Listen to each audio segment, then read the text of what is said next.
Huwag ka muna mag-scroll at syempre, magbibigay tayo ng ating word of the day. At sagutin natin ang katanungan na to. Ang sabi dito, the following are the official language of Interpol, except.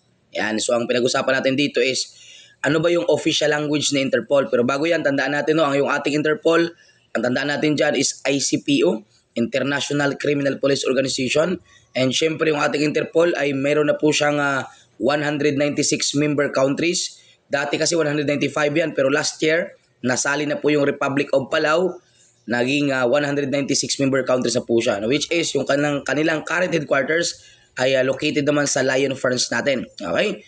Yung official language ng Interpol, nasa baba daw, pero maliban sa isa, so except, no? Yung hindi kabilang.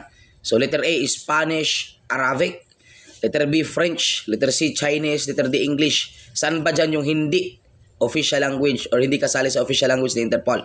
Okay, so tandaan natin, yung ating pong Interpol ay meron lamang silang official language na safe. Yun lang po yung ating tinatawag na Spanish, Arabic, French, and English. Ulitin ko, ang official language ng Interpol is safe lang, ang tatandaan para hindi malimutan.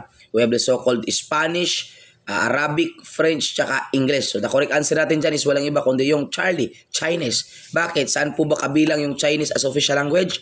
Doon po yan sa ating United Nation or UN. Isa kasi sa UN po natin, meron naman po siyang official language na safe CR. Kumbaga, 6 yung kanyang official language. Sa Interpol, safe lang.